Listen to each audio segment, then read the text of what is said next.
Nous, les sans-dents, c'est des gens dont on a décidé qu'ils ne faisaient plus partie du pays parce qu'ils n'avaient rien à dire. Leurs idées étaient grossières, je le dis dans mon livre, soit c'est des bofs, c'est des gens qui sont incapables de réfléchir. La classe politique est à bien des égards trop subtile pour que nous, les gueux, nous puissions comprendre à un moment donné quelles sont les décisions politiques qui ont été prises. Et c'est pour ça, c'est cette fracturation.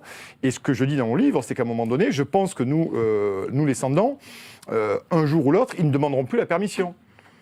Et je reviens à mon idée. Ces gens n'ont absolument rien retenu des Gilets jaunes. Ils n'ont absolument rien compris des Gilets jaunes. Même les partis dits d'opposition. Il n'y a eu aucune réflexion sur ce qu'étaient les Gilets jaunes. Sur cette France périphérique qui crève, sur cette France rurale qui crève. Sur toute cette France qui est en train de s'effondrer, en train de crever littéralement en silence et qui, à un moment donné, un jour demandera des comptes. On le voit d'ailleurs dans la situation du pays, enfin ce qui se passe aujourd'hui. Mais comment ils peuvent imaginer là-haut, c'est-à-dire là-haut dans les sphères, qu'à un moment donné, il y a des millions de Français qui vont se taire, qui vont rien dire.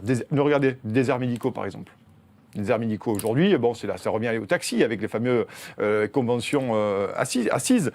C'est ça. Donc finalement, on a détruit, ou du moins, on a détruit littéralement le système de santé, les hôpitaux publics, les CHU.